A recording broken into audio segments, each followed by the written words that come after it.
نبينا وحبيبنا محمد وعلى آله وأصحابه الكرام أجمعين، أما بعد.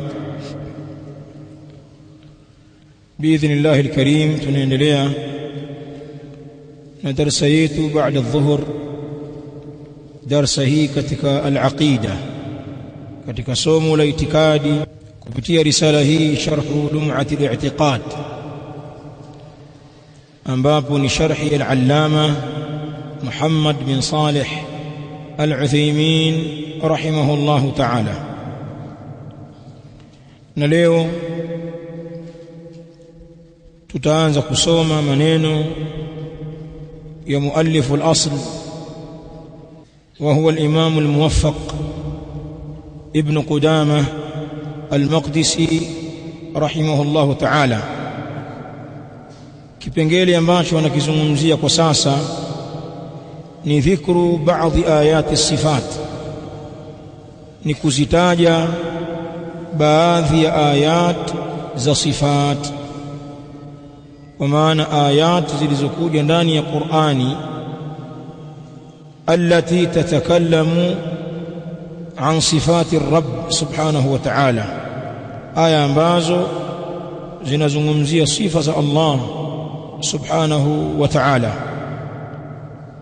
فيقول رحمه الله تعالى: فمما جاء من آيات الصفات قول الله عز وجل: ويبقى وجه ربك. أنا سيما الإمام ابن قدامة رحمه الله: فمما جاء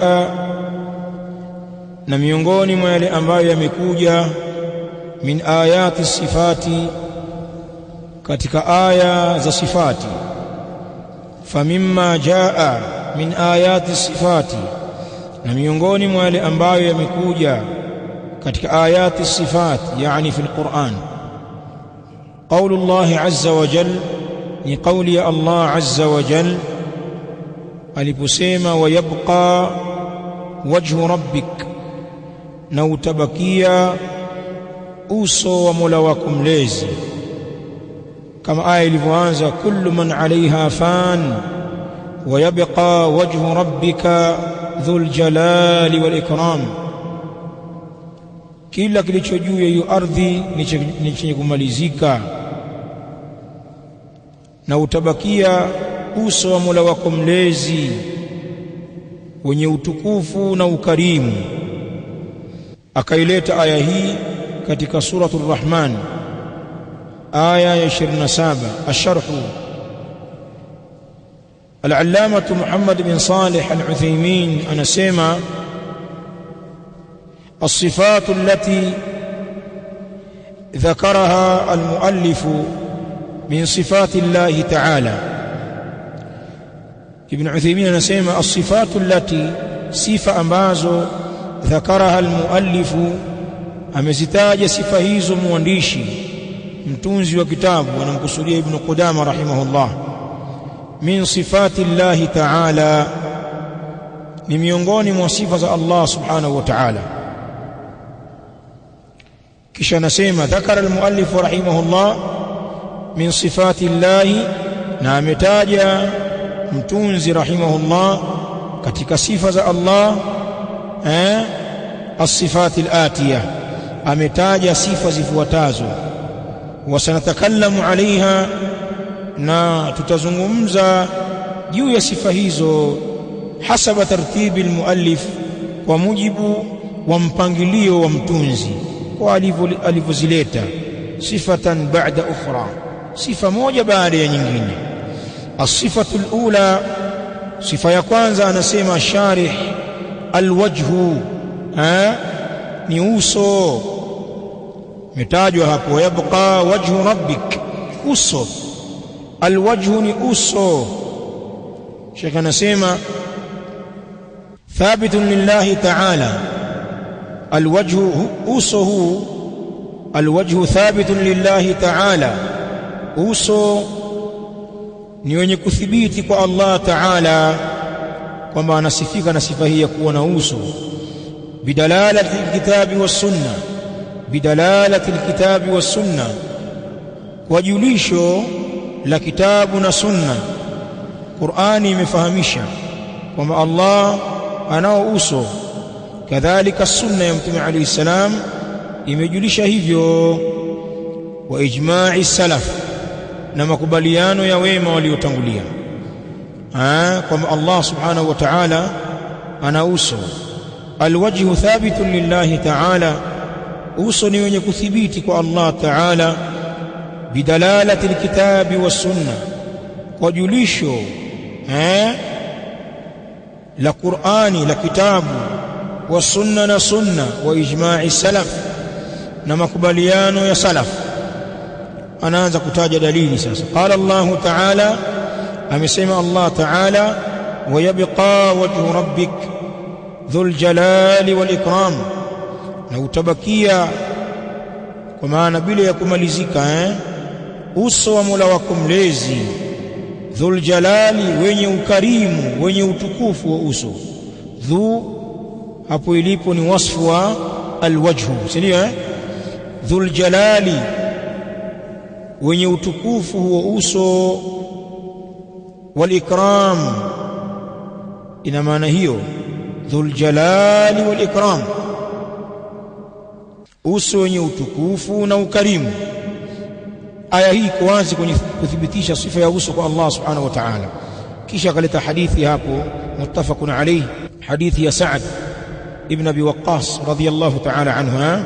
Waqala an-nabiy sallallahu alayhi wa alihi wasallam, na akasema Mtume sallallahu alayhi wa alihi wasallam li Sa'd ibn Abi Waqqas, akimwambia Sa'd ibn Abi Waqqas radiyallahu anhu, tumekimwambia innaka, haika wewe Sa'd, innaka, hakika wewe, lan tunfiqa nafaqatan, hutotoa posho yoyote, kile ambacho unakitoa kwa ajili ya Allah, chochote ukitoacho. Innaka, hakika wewe, lan tunfiqa nafaqatan, hutotoa nafaka yoyote, chochote ambacho kinatolewa. Tabtaghi biha, unataka kwa hicho ambacho umekitoa. Tabtaghi biha, au unautaka kwa hicho ambacho umekitoa. Wajha Allahi, uso wa Allah. Illa ujirta alaiha, isipokuwa utapewa ujira juu ya hicho ulichokitoa, utapewa ujira juu yake. Illa, isipokuwa, ujirta alaiha, utapewa ujira juu yake. Angalia hadithi hii muttafaqun alayhi, limekuja tamko sarih, tabtaghi biha wajha Allah, unatafuta kwa hicho ulichokitoa uso wa Allah. Anas ibn Uthaymin, wa ajma'a as-salaf, na wamekubaliana salaf, ala ithbati alwajhi lillahi ta'ala, juu ya kuthibitisha uso kwa Allah ta'ala. Salafu salih wamekubaliana na hakuna khilafu kwa wao. Fayajibu ithbatuhu lahu, na kuna wajibika kuuthibitisha uso huo kwake yeye Allah. Fayajibu ithbatuhu lahu, na kuna wajibika kuuthibitisha uso huo kwake yeye, biduni tahrifin, bila ya kupotosha. Kwa maana ukaleta sasa tafsiri potofu, usifanye hivyo. Biduni tahrifin, bila ya kupotosha. Wala ta'tilin, wala bila ya kupinga. At-ta'til huwa al-inkar, ni kupinga na kukanusha, kama tulivyosoma huko nyuma. Wala takyifin, wala bila ya kuwekea mtindo. Sisi tunasema lillahi wajhun, Allah subhanahu wa ta'ala anasifika na sifa ya kuwa na uso. Wajhun yaliqu bijalalihi subhanahu wa ta'ala wa 'azamatihi, ni uso ambao unaendana na ukubwa wake Allah na utukufu wake. La yushbihu wujuha almakhluqin, wala haufanani huo uso wa Allah na nyuso za viumbe.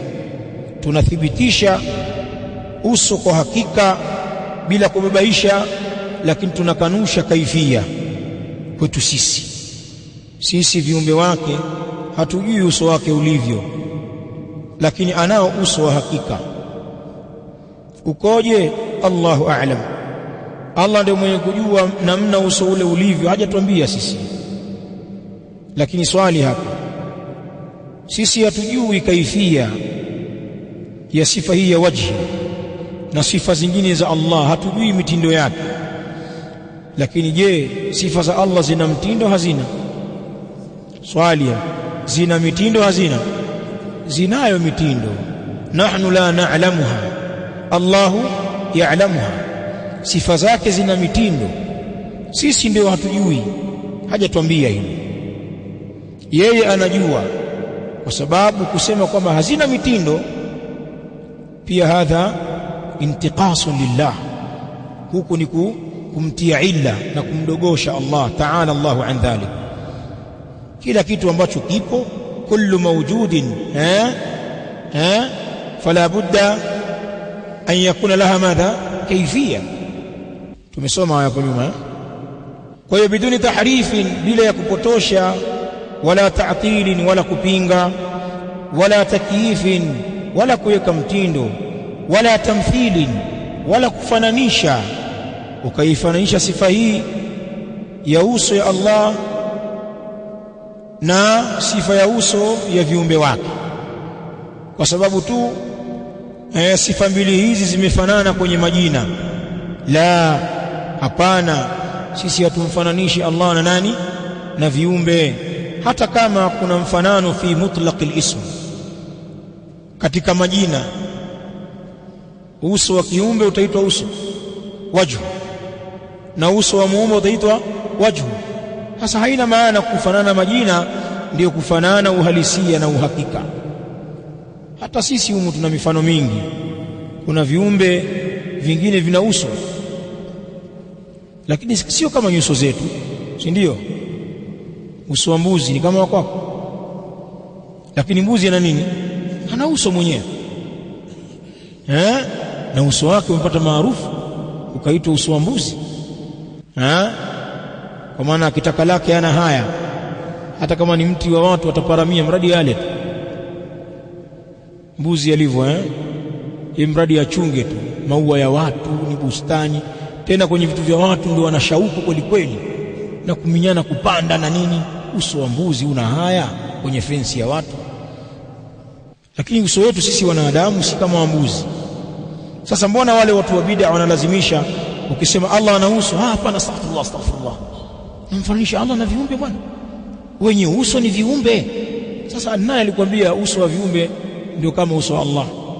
Ndio Ibn Uthaymeen anasema, wa huwa wajhun haqiqiyyun yaliqu billahi, nao ni uso wa hakika huo wenye kuendana na Allah. Kwa hivyo katika sifati zilizokuja ndani ya Qur'ani ni nini? Sifatu alwajh.